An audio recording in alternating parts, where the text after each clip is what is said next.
भर में चल रहे आंगनबाड़ियों के धरने प्रदर्शन को लेकर आज कालाडूंगी छोटाबाग ब्लॉक के कर्मचारियों द्वारा भी जो है कालाडूंगी के अम्बेडकर दीनदयाल उपाध्याय पार्क में जो है धरना प्रदर्शन दिया गया।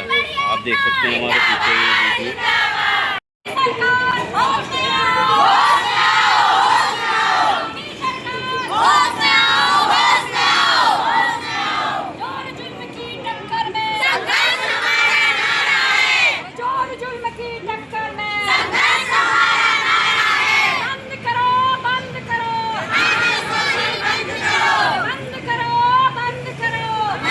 कि हमें बायोमेट्रिक मशीन से न जोड़ा जाए। हमारा मानदेय जो कि 9,300 रुपये हमें मिलता है, उसमें से भी 100 रुपया हमारा अंशदायी पेंशन के लिए काटा जाता है, जिसकी जानकारी हमें आज तक उस पैसों की नहीं है कि ये पैसा जाता कहाँ है, और ना उसका कोई ऐसे पासबुक या कोई ऐसा कहीं पर रिकॉर्ड हमें आज तक देखने को नहीं मिला हमारी विभाग द्वारा, चाहे या हमारी सरकार के द्वारा।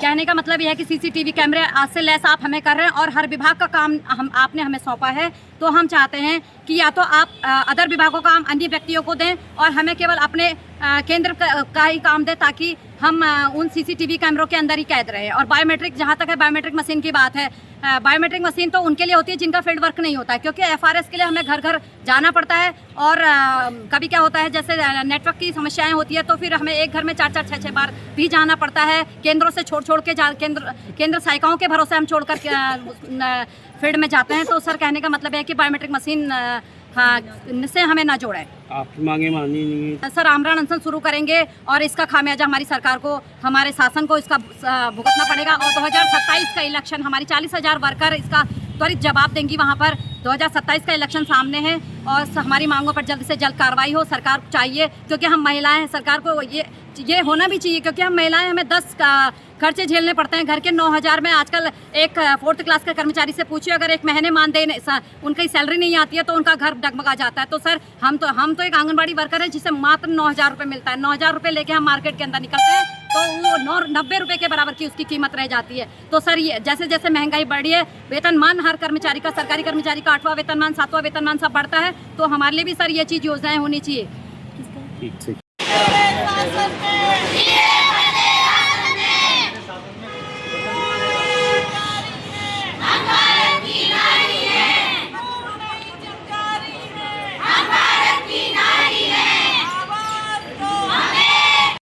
अप्रैल से 2026 से हमारा धरना प्रदेश स्तर पर देहरादून में चल रहा है और सारे ब्लॉक के लोग, हम लोग आंदोलनरत हैं इस समय पे। हमारी अभी तक कोई सफल वार्ता नहीं हुई है। अभी 21 तारीख को जो हमारी वार्ता हुई थी, उसमें 4-5 संगठन, 6 संगठन साथ बुलाए गए थे।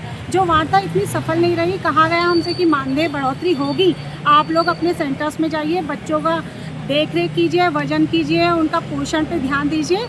लेकिन वो लोग हमारे बच्चों के बारे में, हमारे बारे में सही से सोच नहीं रहे हैं कि मानदेय बढ़ोतरी इनका भी कर दिया जाए, जिससे इनके बच्चे और इनका भी सही से पालन पोषण हो सके।